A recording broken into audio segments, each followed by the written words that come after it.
ammas ibsishaaf makiina irratti gube sababa akka dibbooddeetti deebitu gaafa waan aarsaatti kaffalte takka waan daqiiqaa takka isaaniitti hin fudhanne takka yeroo akkas jalaa godhanii hedduu namatti dhaga'ama wallaahi.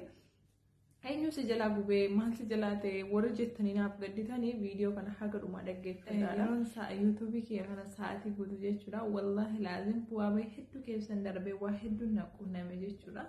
Yaa nuti Oromoo yeroo baay'ee wal kuffisuu irratti wal xiqqeessuu irratti kan argamnu hedduu takkan gaddee hedduu takkan aare jechuudha. Yaa yuutuubiin kiyya akka cufamuuf yookiin akka gubatuu fi meeseejiin erganaa dhufee guyyaa 4 gahee jira jechuudha. Wallahi ani guyyaa takka jechuudha. Imimmaan kiyya sababa waa miidiyaa irra dhabaa fi yookiin immoo sababa iccitii jireenya kiyyaaf jecha guyyaa takka imimmaan kiyya miidiyaa irratti nin baasa jedhee yaadee hin beeku ammas bo'ullee hin barbaadu. Garuu wanti hedduu natti dhaga'amuu fi na aarsu takka wallahi nuti Oromoo yeroo baay'ee wal cabsuu wal kuffisuu irratti jechuudha. Namni akka yuutuubiin keenya irratti gubatu godhes namuma Oromooti namuma afaan kee dhaga'u namuma na beeku jechuudha. Nama wal dhageenyudha jechuudha. Amanuun na rakkisa natti ulfaata. Viidiyoo namaas ta'uu kanan gadhiisu viidiyoo mataa kiyyaas kun akkuma argitan gola namaa keessa taa'ee dalagee jechuudha.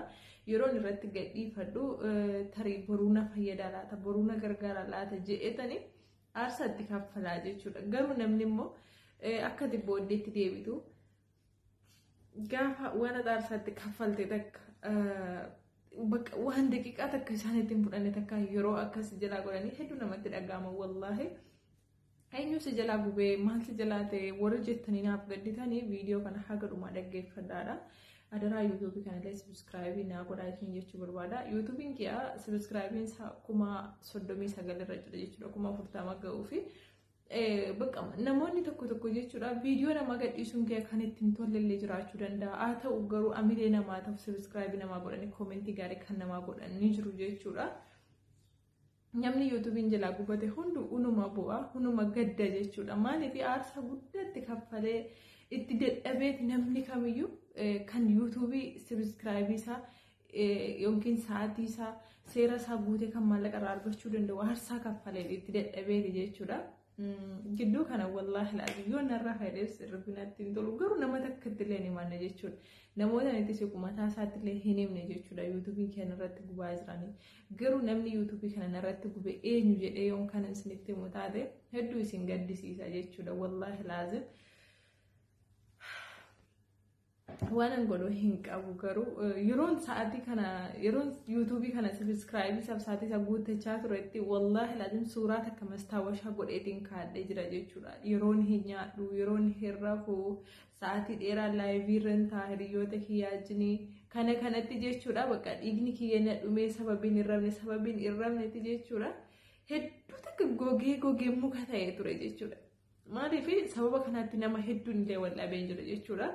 Hiriyooti kiyyallee namni yuutuubii kana narkatti jibbu jechuun namumti bakka kanatti biizii hin ta'in minaamin jedhe narkatti jibbu hedduu jira jechuudha. Isaaniin jibbamee isaanii wal dhabeetan yeroo sanatti yuutuubii kiyya kana seera isaa guuttadhe jechuudha.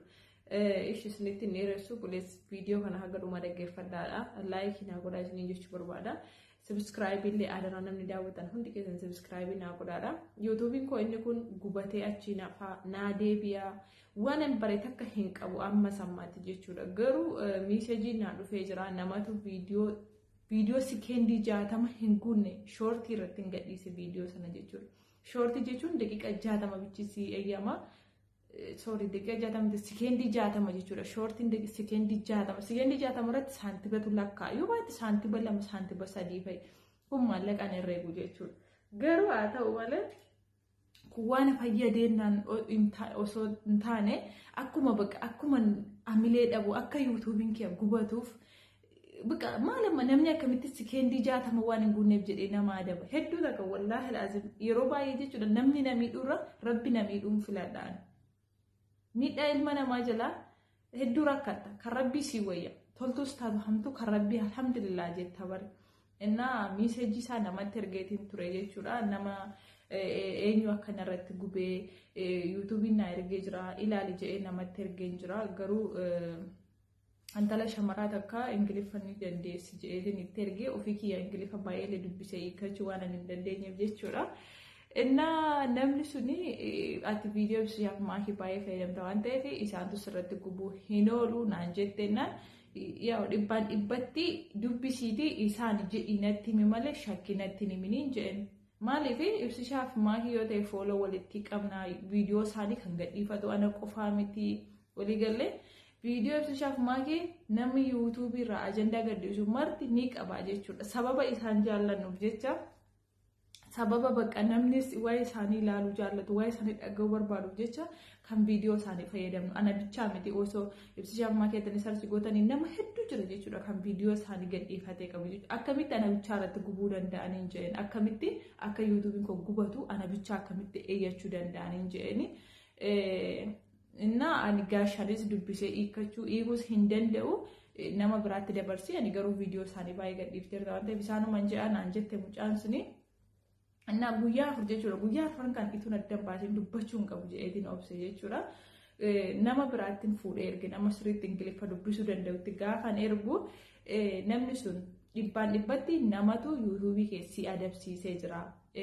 Akkati nama sanaaf bilbiltee barbaadde sanammoo guyyaan itti bilbilee gaafa kadhachuu danda'u guyyaan itti bilbilee dhiifama naa godhaa viidiyoo keessan sanarratti akka hin adabamnee fi yuutuubiitti imeelii naa barreessa isaan bichitu sirraa kaasisuu danda'a amma meesejii yuutuubiin naa erge jechuudha. Yuutuubiitti na eeyyatan viidiyoo keenya fedhii keenya malee mirga keenya cabsitee mirga keenya yakkiteetti viidiyoo keenya gadhiifatte jedhan. Ani koo viidiyoo warra soddaa sekendii ta'e kan fayyadamu jechuudha. Maaliif namuma isaati afaanuma isaa dubbata waliima isaa dhaggeeffata waliima isaa laala. Kanaaf viidiyoo ijoollee Oromoo gadhiifadha jechuudha yeroo baay'ee yaa garuu ani yeroo baay'ee yeroo namni na miidhu wallaahi laazim yaa rakkoo hin qabu si galee rakkoo hin qabu maaliifuu gaariidha warroonni akkamitti yuutuubii keessan itti dadhabdanii sa'aatii guuttatan beektani naaf beektu ani jechuudha. Bimmaan kiyya miidiyaa irratti illee buusuu hin barbaadu ficcitii jireenya kiyyaa rakkoo na qormaata rakkoo kiyyaa jechuudha.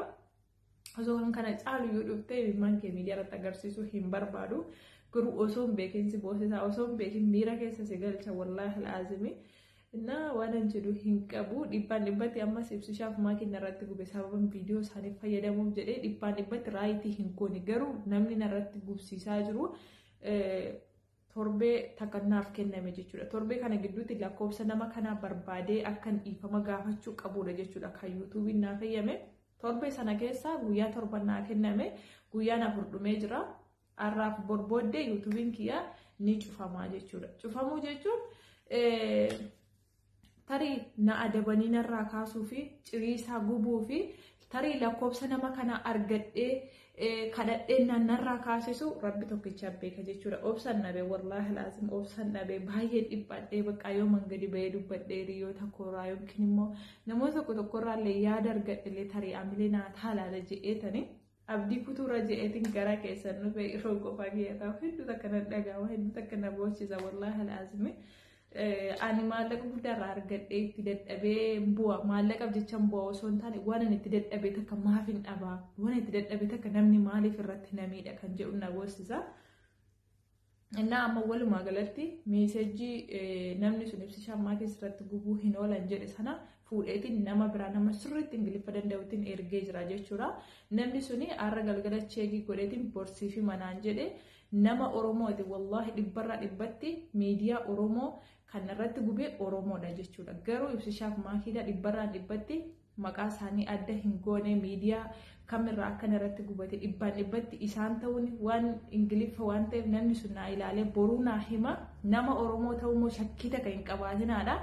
Boruu isiniif hin hima waan nuti wal goonu waan nu walirratti raawwannu boru isinii hima koottaa na dhaggeeffadhaa isiniin jechuu barbaada. Warroonni maasumaan ibsichaaf maakiin kanan godhanii nama hedduu viidiyoo isaanii fayyadamaa irra deebiiti akkuma yaada kee kanattu hubannoon haasa'e warra jettanis yaada keessan nan laala warri immoo isaan ta'uun oolu jettanis akkamitti ana bichiin adabame ijoolleen nama meeqa namni ajandaa viidiyoo nama gadhiisaa oolu waanuma gammachuu isaanii waanuma namni isaan jaallatuu fi kana goona yaa bo'uun barbaadu fuuldura namaatti rabbi kiyyattiin bu'a maaliif kan imimmaan kee ilaalee gammadus jiraachuu danda'a kan naa gaddus jiraachuu danda'a warra naa gammadus warra naa gaddus akka qalbiin isaanii gamta akkatti hudhattu hin barbaadu hedduu isin jaalladha wallahi nama narratti gubee fi gubatee afaa fi na adabeetu na deebi'aa fi maal akka ta'e hunda isaa boruuni isiniif qabadhee dhufa kanuma isiniin jedha guyyaa baay'een